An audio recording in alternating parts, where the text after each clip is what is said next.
এসআইআরটা যে পদ্ধতিতে এবার করা হচ্ছে, 23 বছর আগে যখন এসআইআর করা হয়েছিল সেই সময়কার যে নোটিফিকেশন, সেই নোটিফিকেশনটা এই মুহূর্তে ইলেকশন কমিশনের ওয়েবসাইটে নেই। কেন নেই? তার কারণটা হচ্ছে সেই সময় এই নাগরিকত্ব যাচাইয়ের কোনো প্রসঙ্গ সেখানে ছিল না।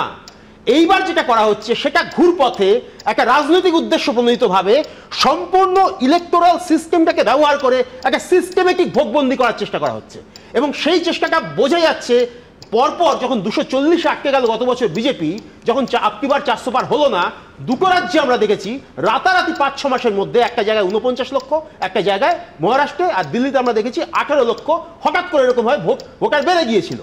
আবার এখানে এসে আমরা দেখছি এইটুকু মানতে আমার কোনো অসুবিধা নেই। আমি মনে করি না নির্বাচন কমিশন প্রশ্নের ঊর্ধ্বে একটা সংস্থা বা এমন কাজ করে এসে তাদের প্রশ্ন করা যায় না, তা নয়। কিন্তু আমি বলছি এই একই কথা তো বিহারের এসআইআর এর ক্ষেত্রে বলা হয়েছিল।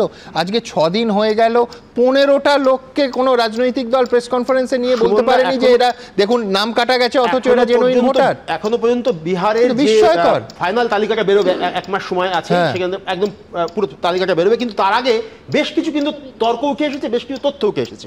আমি জাস্ট 2-1টা তথ্য দিচ্ছি। জানুয়ারি মাসে ইলেকশন কমিশনের যে ওয়েবসাইট আছে, জানুয়ারি মাসে তারা ঘোষণা করেছিলেন বিহারে সমস্ত মৃত ভোটারের নাম বাদ দেওয়া হয়ে গেছে। হঠাৎ 6 মাসের মধ্যে দেখতে পেলাম 22 লক্ষ মৃত ভোটার। কোথা থেকে এলো 22 লক্ষ মৃত ভোটার? মাঝখান থেকে।